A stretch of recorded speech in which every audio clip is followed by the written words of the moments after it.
मुजफ्फरगढ़ में जश्न आज़ादी और मार्का हक की तकरीबात का रंगारंग आगाज़ हो चुका है, जहां ज़िला इंतज़ामिया ने पहली बार 2 रोज़ा मैंगो फेस्टिवल सजा दिया। फयाज पार्क में लगे मैंगो फेस्टिवल में शहरियों की कसीर तादाद ने शिरकत की। मज़ीद जानेंगे डॉन न्यूज़ के नुमाइंदे मोहम्मद अली की इस रिपोर्ट में।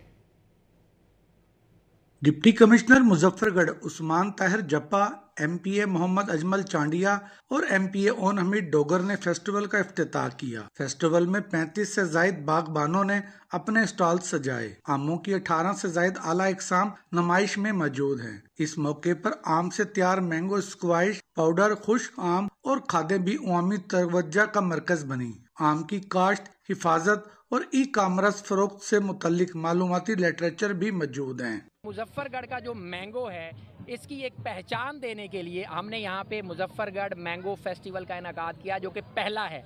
और इंशाअल्लाह अल अज़ीज़ हर साल अपने मार्का हक के शुहदा, जैसे हमने पीछे आप देख रहे हैं कि मार्का हक का हमने लगाया हुआ है, मार्का हक के शुहदा और गाजियों को खिराज तहसीन पेश करने के लिए हर साल ये 2 और 3 अगस्त को जो भी नियर बाय संडे आ रहा होगा या जो भी उस वक्त यहाँ मौजूद होगा, उसका फैसला करेगा ये।